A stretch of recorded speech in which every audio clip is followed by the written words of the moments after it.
So this San Lorenzo Ruiz Church serve as a cultural heritage in our community. I'm Julian Nico Laksamana from BS8M2A, and I will interview some people that is related in this church. So ngayong araw, meron po akong inimbitang kaibigan para sa ating interview. Napasok po. Ano po pa po nila? Hi, I'm Christine, former sakristan ng San Lorenzo. So dati po kayong sakristan. Okay. Meron po akong konting katanungan sa akin. Okay lang po. So, unang tanong po is, what architectural style is the design of the church? Church is modern style lang. Since ginawa lang naman ito, year 2000, so hindi na siya more on, makalumang style ng simbahan. Okay. So, bali 24 years na ang ating simbahan. Yes. So, next question is, how has the church evolved over time, both architecturally and in terms of its role in the community? Actually, when it comes to the role sa community, there's nothing changed naman. Of course, nag-preach lang sila ng mga tao.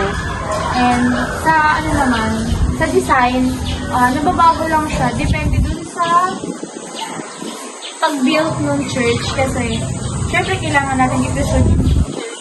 So, kailangan yung materials na gagamitin natin sa paggawa ng church is mas matibay na. So, next question.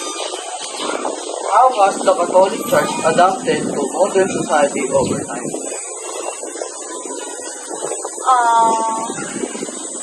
Actually, ina-adapt lang ng church. Example natin dito is yung no pandemic. Diba, syempre, nagkaroon lang ng pagbabago. Since pandemic, bawal na yung face-to-face, mga physical na ano. So, ang ginawa mismo, dito pumasok yung natin, yung pagiging 21st century natin. Kasi, it's more on technology na. So, syempre yung pagmimisa, true life na na. Para at least kahit nasa bahay ka, nakakapinig ka pa rin ng misa. Okay. So, next question.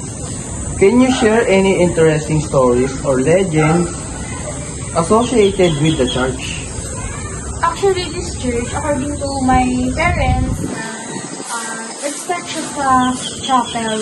And then, over the time, syempre, yung mga tao dito sa community na to, nagtulong-tulong yung sa mga donation, then back to church na to. So, last question na lang, ma'am. What is the role of the church in the community? Actually, aside from evangelizing and reaching people, syempre itong church na to is tumutulong din siya sa mga mahihirap. Nagdadonate siya sa mga walang makain, and even sa mga nangangailangan ng damit, tirahan, tumutulong din yung simbahan.